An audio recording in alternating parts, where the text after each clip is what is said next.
Okay, we're ready? Okay. So, hi. Our team has no name, as you can see. Maybe you can play the video as well, so we can start. Okay, so the solution that we focused on is smart agritecture.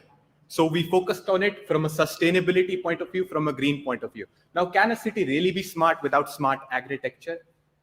I don't know. So as per UN, it suggests that as per the current consumption, by 2050, you will need 3 planets just to accommodate our current lifestyle. What is the point of developing smart if it's not sustainable? What is the point of technology if there is nobody to use it, right? So based on this, we developed a solution which we called as smart agritecture, which combines precision farming, 3D farming, wireless sensors, networks, big data analytics, and artificial intelligence in one big way to maximize crop efficiency, productivity, and reduce waste, and make it a much better circular economy model, not just for us, but for our future generations as well. Now, how do we build this? And first of all, why do we build it? Because it is the future. We're moving towards sustainability. How do we build this? So the first concept that we came up with was the concept of smart parks in the cities.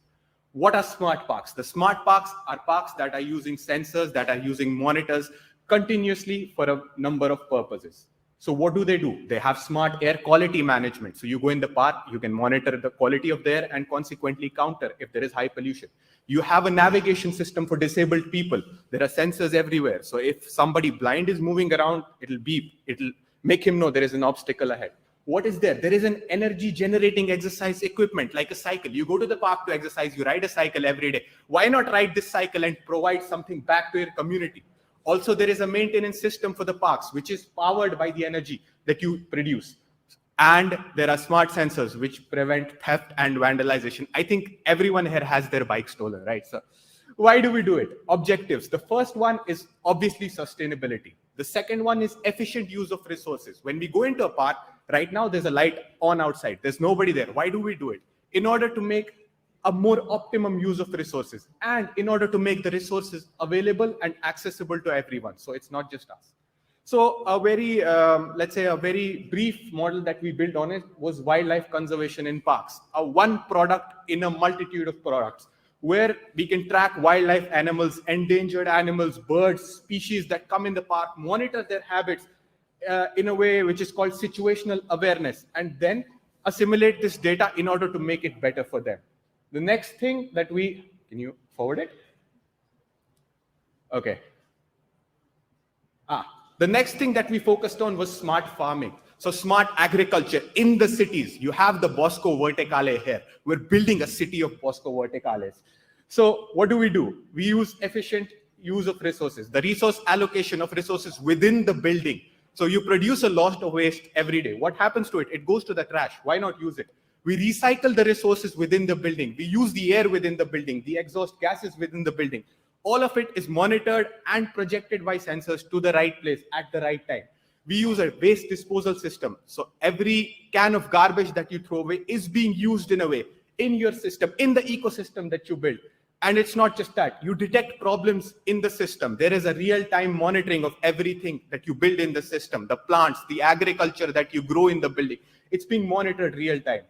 How the monitoring works? So there is a monitoring and allocation of resources for water, for sunlight, for gases that are dynamically controlled for each and every plant. We know the condition of every plant that you sow there. How is the soil? How is the environment for every plant that you sow in the building? How do you monitor it? Using hydrothermal cameras, using different technologies, and all of the data that you collect, you push it into one big database, which is constantly being updated for every building, not just yours. You can move forward with this. Another solution that we built was wastewater management solution, which again recycles the water using IoT. The technologies that we used was IoT, drone and unmanned vehicles, smart power solutions, and artificial intelligence.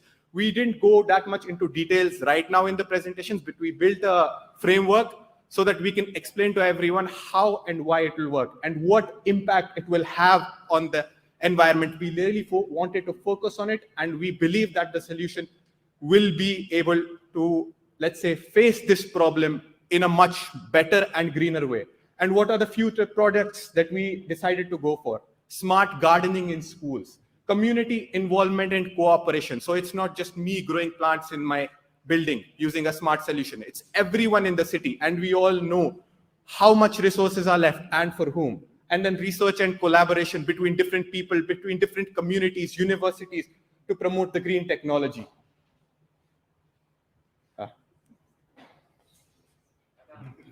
Yeah, can you play? It's paused, I think.